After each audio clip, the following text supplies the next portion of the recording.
Hi good morning. இது SP channel. நான் உங்கள் இணைய தோழி வசந்தி ரவி. இன்றைக்கி வந்து தக்காளி சாதம் தான் செய்ய போகிறோம்.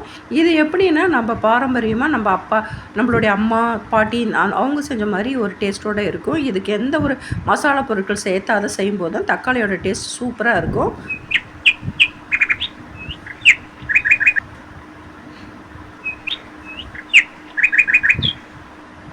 இதுக்கு வந்து நான் ஒரு மசாலா ரெடி பண்ணிக்கிறேன் பாருங்கள். ஒரு 5 வெங்காயம், சின்ன வெங்காயம், ஒரு 4 பல் பூண்டு, ஒரு துண்டு இஞ்சி, ஒரு பச்சை மிளகாய் போட்டு இதை பேஸ்ட்டாக அரைச்சி வச்சுக்கலாம். பாருங்கள், அரைச்சிட்டு வந்தாச்சு. இந்த மாதிரி தான் இருக்கும். இது ஒரு பக்கம் இருக்கட்டும். நம்ம ஸ்டவ் பற்ற வச்சு ஒரு வானல் வச்சுக்கலாம். வானல் வச்சு கடலெண்ணெயில் செய்யுங்க. கடலெண்ணெயில் செய்யும்போது டேஸ்ட் சூப்பராக இருக்கும். பாருங்கள், 1/4 ஸ்பூன் ஜீரகம், 1/2 ஸ்பூன் கடுகு போட்டுக்கலாம். நல்லா பொரியட்டும். 1 ஸ்பூன் உளுத்தம்பருப்பு, 1 ஸ்பூன் கடலைப்பருப்பு போட்டுக்கலாம். இந்த மாதிரி செய்யும்போது ரொம்பவே டேஸ்ட்டாக இருக்கும்.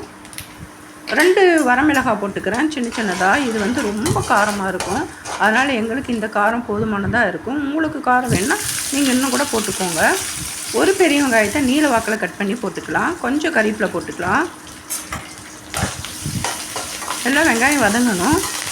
இந்த மாதிரி மெத்தடில் செஞ்சு பாருங்கள். எப்பொழுதுமே நம்ம மசாலா பொருட்கள் சேர்த்தி அதை வந்து பிரியாணி மாதிரி செய்யாமல் இந்த மாதிரி தக்காளி சாதம் வந்து தக்காளி சாதம் மாதிரி இருக்கணும். அதை விட்டுட்டு தக்காளி பிரியாணியாவோ தக்காளி புலாவோ செய்யாமல் இந்த மாதிரி செஞ்சு பாருங்கள். ரொம்பவே நல்லாயிருக்கும். நிறைய மசாலா பொருட்கள் சேர்த்தனா அவ்வளோவா உடம்புக்கு நல்லதில்லை.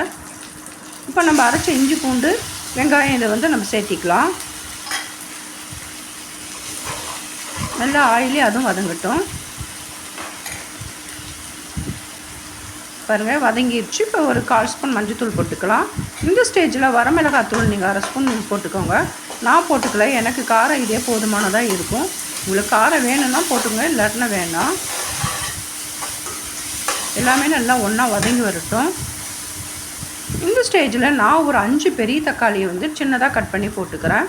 தக்காளி வந்து கொஞ்சம் ஜாஸ்தியாக போட்டால் தான் தக்காளி சாதம் சும்மா புளிப்பு சுவையோடு சூப்பராக இருக்கும்.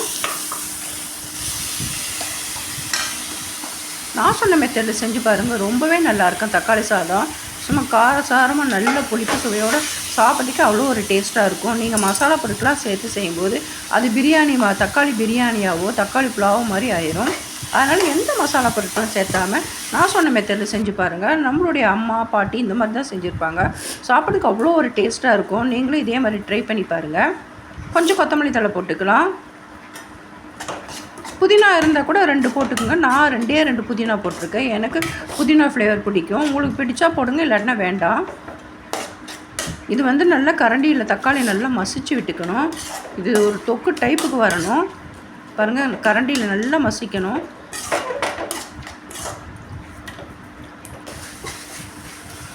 கரண்டியில் நல்லா மசிச்சு விடும்போது நல்லாயிருக்கும். பாருங்கள், இந்த மாதிரி இருக்கணும். இப்போ வந்து இதை ஆற வச்சுக்கலாம். நான் ஒரு கப் அளவுக்கு நான் சாப்பாடு வந்து வேக வச்சு ஆற வச்சுருக்கேன். அதை இதோடு வந்து நம்ம கலந்துக்கலாம். இந்த மாதிரி மெத்தடில் நீங்கள் செஞ்சு பாருங்கள். குழந்தைங்களும் எல்லாருமே விரும்பி சாப்பிடுவாங்க. அவ்வளோ ஒரு டேஸ்ட்டாக இருக்கும். பாரம்பரியமான இந்த தக்காளி சாதம் எல்லாருக்கும் பிடிக்குன்னு நினைக்கிறேன்.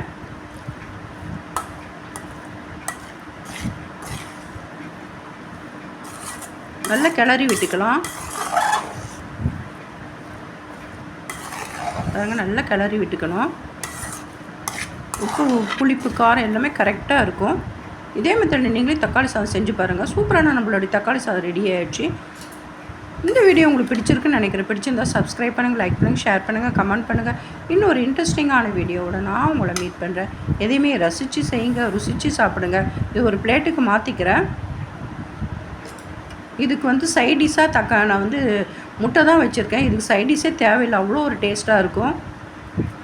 எதையுமே ரசித்து செய்யுங்க, ருசித்து சாப்பிடுங்க.